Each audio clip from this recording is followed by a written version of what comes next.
জন্মদিন নিয়ে কম বেশি উত্তেজনা প্রায় সকলের থাকেই। যদিও জানি যে বয়সের পাতার সংখ্যায় আরও একটা বছর বেড়ে যাচ্ছে, তো কি হয়েছে? যদিও এমন কিছু মহৎ কাজ করিনি, কিন্তু তাও এই দিনটা শুধু আমার। সবার আশীর্বাদ, সবাই একটু প্যাম্পার করবে, এইটুকুই তো। সকালে শুরুটা ঠাকুর প্রণাম করে ভগবানের আশীর্বাদ দিয়ে আর মা বাপির আশীর্বাদ দিয়ে শুরু হলো। আর মায়ের হাতের বানানো পায়েস। বাঙালি বাড়িতে জন্মদিন বা যে কোনো শুভ অনুষ্ঠান পায়েস ছাড়া অসম্পূর্ণ। পায়েসটা আমাদের বাঙালিদের মধ্যে অত্যন্ত শুভ মানা হয়।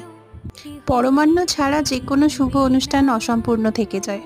বাপি বলে জন্মদিনে পায়েসটাই হচ্ছে আসল, কেক টেক ওসব পরে। আর সেই পায়েস যদি মার হাতে বানানো হয় তাহলে তো কোনো কথাই নেই। আর মায়ের রাধা আমার পছন্দের পদ, সবগুলো ফাটাফাটি।